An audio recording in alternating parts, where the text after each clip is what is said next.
नाज़रीन, अहम ख़बर अवां खे ॾियूं पिया त परॾेही वज़ीर बिलावल भुट्टो ज़रदारी शेख अब्दुल कादिर जीलानी जी मज़ार ते हाज़िरी भरे चादर चाढ़ी आहे। परॾेही वज़ीर बिलावल भुट्टो ज़रदारी 3 ॾींहं जे दौरे ते इराक़ पहुतल आहे, जिते हिन गुज़िरियल ॾींहुं इराक़ी सदर ऐं वज़ीर आज़म सां मुलाक़ातूं कयूं। बिलावल भुट्टो ज़रदारी बगदाद में शेख अब्दुल कादिर जीलानी जी मज़ार जी हाज़िरी भरी, जंहिं दौरान मज़ार जी नई ॾियारी खे ख़ास तौर खोलियो वियो। परॾेही वज़ीर बिलावल भुट्टो जो इस्तक़बाल शेख अब्दुल कादिर जीलानी जी दरगाह जे सजादा नशीन शेख ख़ालिद अब्दुल कादिर मंसूर जीलानी कयो ऐं दरगाह जे मुख़्तलिफ़ हिस्सनि जी ज़ियारत बि कराई वई। उन मौक़े ते बिलावल भुट्टो ज़रदारी शेख अब्दुल कादिर जीलानी जी मज़ार ते फ़ातिह ख़्वानी कई, गुलनि जी चादर बि चाढ़ी।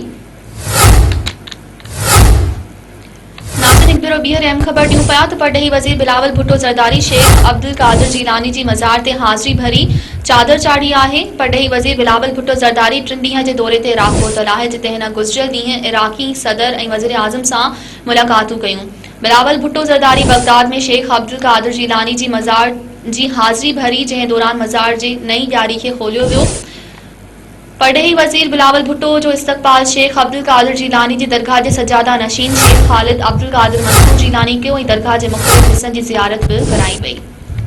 परॾेही वज़ीर बिलावल भुट्टो ज़रदारी 3 ॾींहं जे दौरे ते इराक़ पहुतल आहे, जिते हिन गुज़िरियल ॾींहुं इराक़ी सदर ऐं वज़ीर आज़म सां मुलाक़ातूं कयूं। बिलावल भुट्टो ज़रदारी बगदाद में शेख अब्दुल कादिर जीलानी जी मज़ार जी हाज़िरी भरे, जंहिं दौरान मज़ार जी नई ॾियारी खे ख़ास तौर खोलियो वियो।